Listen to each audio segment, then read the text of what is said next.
భూమి దగ్గర నుంచి, భుక్తి దగ్గర నుంచి, పొలం దగ్గర నుంచి, ల్యాండ్ దగ్గర నుంచి, మైనింగ్ దగ్గర నుంచి వాట్ నాట్ అండి.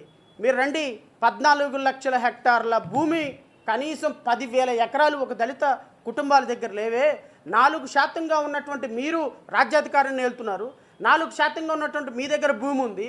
4% ఉన్న మీ దగ్గర ప్రాజెక్టులు, A+1 కాంట్రాక్టర్లు, డాక్టర్లు, లాయర్లు, జడ్జిలు, ఇంకా సుప్రీంకోర్టు జడ్జిలు మీరే, హైకోర్టు జడ్జిలు మీరే, సినిమా ఫీల్డ్లో మీరే, ఇంకా ఫీల్డ్లో మీరే, బిజినెస్లో మీరే, కన్స్ట్రక్షన్లో మీరే, అన్నిట్లో మీరే, ఇంజనీరింగ్ కాలేజీలు మీయే, మెడికల్ కాలేజీలు మీయే, కార్పొరేట్ స్కూల్స్ మీయే, వాట్ నాట్.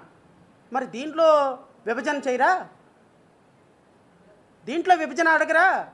దీంట్లో పార్షియాలిటీ కనిపించలేదా?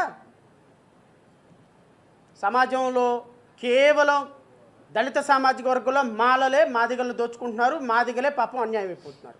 59 ఉపకులాలు మాత్రమే ఇంపార్షియల్గా ఈ దేశంలో, పార్షియల్గా ఈ దేశంలో ఒకళ్ళనొకళ్ళు దోచుకుంటున్నాయి.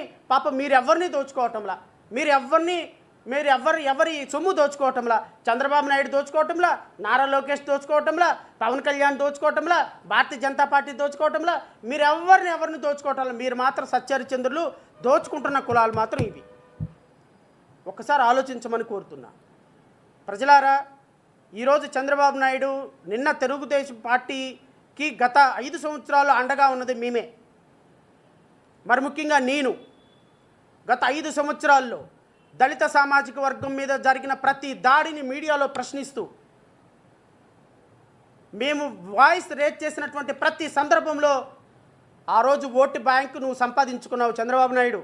ఈరోజు మా సోదరులు నిన్న తిరుపతిలో మీటింగ్ పెడితే రాత్రికి రాత్రి అరెస్టులు చేసి, హౌస్ అరెస్టులు చేసి, ఎక్కడికక్కడ పోలీసులను పహారా పెట్టి వాళ్ళందరినీ మీటింగ్ పెట్టకుండా గ్రౌండ్ పర్మిషన్ గంటలో క్యాన్సిల్ చేయించినటువంటి సంఘటన మర్చిపోతారని మాత్రం అనుకోమాక. చంద్రబాబు నాయుడు గారు చెప్తున్నా, గత ప్రభుత్వంలో నాకు తెలిసి నేను ఒక 50 సార్లు హౌస్ అరెస్ట్ అయినా. ఆ రోజున హౌస్ అరెస్టులు జరగకూడదు, ప్రజాస్వామ్యం ఉండాలి. చూసారా, నేను కుప్పం వెళితే నన్ను ఆపారు. చూడండి శ్రావణ్ కుమార్ గారు, మీలాంటి వాళ్ళు రేట్ చేయాలి, ప్రజాస్వామ్య పరిరక్షణ వేదిక మీరే చైర్మన్గా ఉండాలి. చూసారా, నేను కుప్పం వెళ్తే నన్ను 75 సంవత్సరాలు నన్ను ఆపాను అని బోరుమని ఏడ్చిన రోజులు లేవా? ఫోన్లు చేసి మీరు, నేను ముఖ్యమంత్రి గారిని అడుగుతున్నా, మీరు నాకు ఫోన్లు చేసి నన్ను అరెస్ట్ చేశారు శ్రావణ్ గారు, ఈరోజు మీ దయవల్ల, మీలాంటి వాళ్ళ దయవల్ల నేను బయటకు వచ్చినాను అని మీరు రాజమండ్రి సెంట్రల్ జైలు నుంచి బయటకు రాగానే 3వ ఫోన్ కాల్ నాకు చేశారు కదా. నాకు చేసి శ్రావణ్ గారు మీ పోరాటానికి నా హ్యాట్స్ ఆఫ్ అన్నారు కదా. మరి మీకోసం మేము ఫైట్ చేసిన రోజున మీరేమన్నారు? ఈ రాష్ట్రంలో ప్రజాస్వామ్యం ఉండాలి, ఈ రాష్ట్రంలో ప్రతిపక్ష వాయిస్ ఉండాలి, ఈ రాష్ట్రంలో ప్రజలు ఎక్కడి నుంచి ఎక్కడికైనా వెళ్ళగలిగిన హక్కులు ఉండాలని మీరు మాట్లాడినటువంటి మీరు, మీ అబ్బాయి ఈరోజు అధికారంలోకి రాగానే మొత్తం హామ్ ఫస్ట్ వుడ్ ఫస్ట్ అయిపోయినాయా? ఈరోజు ప్రజాస్వామ్యం గాల్లో కలిసిపోయిందా? ఇక ఈరోజు హౌస్ అరెస్టులు మళ్ళీ అయిపోయినాయా? ఈరోజు ఎక్కడికక్కడ పర్మిషన్లు క్యాన్సిల్ అయిపోయినాయా? గుర్తుపెట్టుకోండి, మీరు ఈరోజు ఇచ్చినటువంటి అట్టు రేపొద్దున డబల్ అయి మీకు తిరిగి వస్తుంది. ఏం కంగారేం లేదు. మీరు ఈ రాష్ట్రానికి చేసినటువంటి ప్రతి ఒక్కటి కూడా మీకు తిరిగి 2 ఇంతలై తిరిగి వస్తుంది.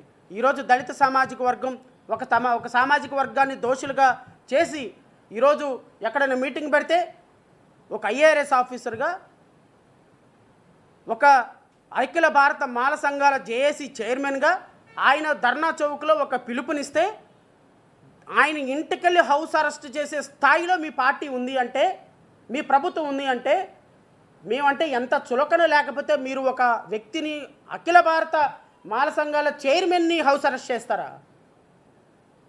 చంద్రబాబు నాయుడు గుర్తుపెట్టుకో, ఈ మీడియా పరంగా నేను వార్నింగ్ ఇస్తున్నా, ఎక్కడికి పోవు. మీరు చేసిన ప్రతి ఒక్కటి ఇక్కడ ఉంటాయి, ఎక్కడికి పోవు. 2029వ సంవత్సరంలో సినిమా మీ అబ్బాయికి, నీకు, పవన్ కళ్యాణ్కి, భారతీయ జనతా పార్టీకి సినిమా చూపించకపోతే ఈ రాష్ట్రంలో అధికారాన్ని కోల్పోయి బోరుమని ఏడ్చే రోజు 2029లో కనుక జనరల్ ఎలక్షన్ వస్తే జూన్ 4వ తారీఖు, జూన్ 5వ తారీఖు, జూన్ ఫస్ట్ వీక్లో ప్రత్యేకంగా నేను మిమ్మల్ని కలుస్తా. మీరు అపాయింట్మెంట్ తీసుకొని మిమ్మల్ని కలుస్తా. మీరు ఏడవటం నేను చూడాలి, మీ పార్టీ ఏడవటం నేను చూడాలి. మీరు భారతీయ జనతా పార్టీ, పవన్ కళ్యాణ్ డీలా ముఖం వేసుకొని అనవసరంగా వర్గీకరణని కదిలించాము. ఈరోజు నెత్తి మనం ఒక కొరడ ఒక కాగడాతో నెత్తి కాల్చుకున్నామని మీరు బాధపడటం నేను చూస్తాను. ఇది రాసి పెట్టుకోండి. రాష్ట్ర ప్రజలందరికీ కూడా కోరుతున్నా, ఇది ఒక వర్గం కోసం చేసేటువంటి పోరాటం కాదు. ఇది ఒక సామాజిక వర్గం, ఒక దళిత సామాజిక వర్గం రాజ్యాధికారాన్ని కోల్పోయేటువంటి ఒక అద్భుత అవకాశాన్ని ఈరోజు కూటమి ప్రభుత్వ రూపంలో మేము కోల్పోయామని చెప్పినటువంటి బాధ ఎక్కడికి బారు. భవిష్యత్తులో మాదిగా 59 ఉపకులాలు ఉమ్మడిగా పోరాటం చేస్తాం. ఇది ఒక వర్గానికి సంబంధించినటువంటి క్రేవింగ్ కాదు. ఇది మొత్తం రాజ్యాధికారానికి, ఒక రిజర్వేషన్ సిస్టమ్కి, ఒక క్రిమిలేయర్ అనే సిస్టమ్కి విఘాతం కలిగించి భవిష్యత్తులో మేము రాజ్యాధికారానికి రాకుండా చేయాల్సినటువంటి ఒక దుర్మార్గకరమైన చర్యల్ని ఏకం చేసి ఖండించి పూర్తిగా మేము ప్రజల్లోకి వచ్చి పోరాటం చేసి ఈ రాజ్యాధికారాన్ని సాధించేదానికి ఎవ్రీ పాసిబుల్ వేలో మేము ప్రయాణం చేస్తామని మీ అందరికీ కూడా తెలియజేస్తూ, కూటమి ప్రభుత్వం చేసినటువంటి దుర్మార్గపు చట్టాన్ని పూర్తిగా వ్యతిరేకిస్తూ న్యాయ పోరాటం ఖచ్చితంగా చేస్తాం. ప్రసాద్ గారు చెప్పినట్టుగా గవర్నర్ని కలుస్తాం, హైకోర్టులో కేసులు వేస్తాం, అవసరమైతే సుప్రీంకోర్టుకు వెళ్తాం, అవసరమైతే రాష్ట్రపతిని కలుస్తాం. ఈ పోరాటం ఎప్పటికీ ఆగదు.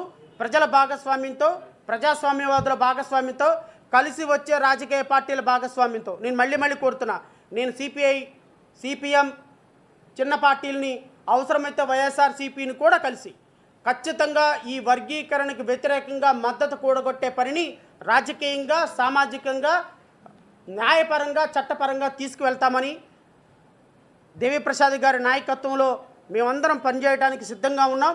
వారి నాయకత్వాన్ని మేము పూర్తిగా ఆమోదిస్తున్నాం. భవిష్యత్తులో వారు ఏ పిలుపునిచ్చినా మాకు ఒక రాజకీయ పార్టీగా మేము చేయడానికి సిద్ధంగా ఉన్నామని వారికి మీ ద్వారా రాష్ట్ర ప్రజలకి తెలియజేస్తూ, నాకు ఈ అవకాశం ఇచ్చినటువంటి మీడియా సోదరులందరికీ హృదయపూర్వకంగా నమస్కారాలు తెలియజేసుకుంటూ, మిత్రులు ఏవైనా ప్రశ్నలు అడగాలి అంటే అడగొచ్చు.